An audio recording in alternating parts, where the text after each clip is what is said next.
Bir yurtta o yanına hasar yanına. Ya bir kadi tamanlık etmeyin mi? Onca kop okuyan adam olmazsa yaramayız da bakın. O kart kişi ayken hey hayvan. Kadi olmak olmay, adam olmak uydu bu ki. Allah alimin alimler kop olmakta ne dert var?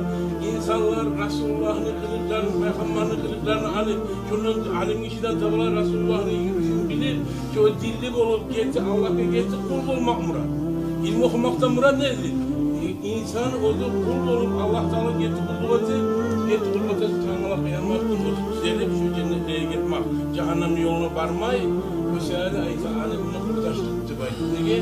Alem kurdaşı olsa tesirlik yine güzel şeriatları içmeyi, Allah'ın yoluna içmeyi tıbaydı, ayta alem işi tuzlay. Müsaade kıyamet gün bir adamın günahları kopbalığında mı aytacak tıbaydı Allah-u Teala rahmet mesihlerine bu alem bunu oturmadı mıken, alim var öyle yaşamadı mıken, oramla da yaşamadı mıken, valla aşaşamadı mıken oturup da söyleyiturup Allah-u Teala şu an birisi eskiyemizde Allah-u Teala rahmetinin cennet geyi var. Niye? Alimle yok olmalı.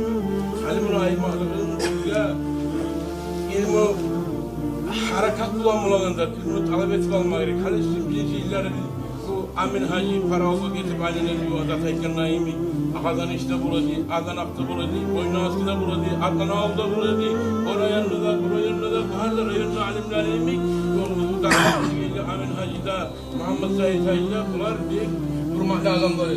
Ellerini getirdi. Hadi bunlar tasavvurunda, bunun cemaatlılar tasavvurunda bitip kalmaya düşmeyin.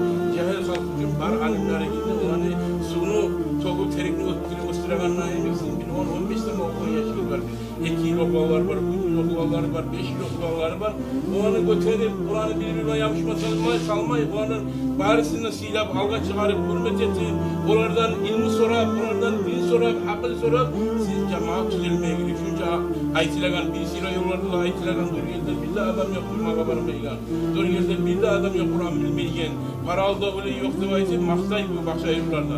Şu yollar onlarına avrın, uzman sayısında sayıkan seyreceklerine imtasız bir yer var.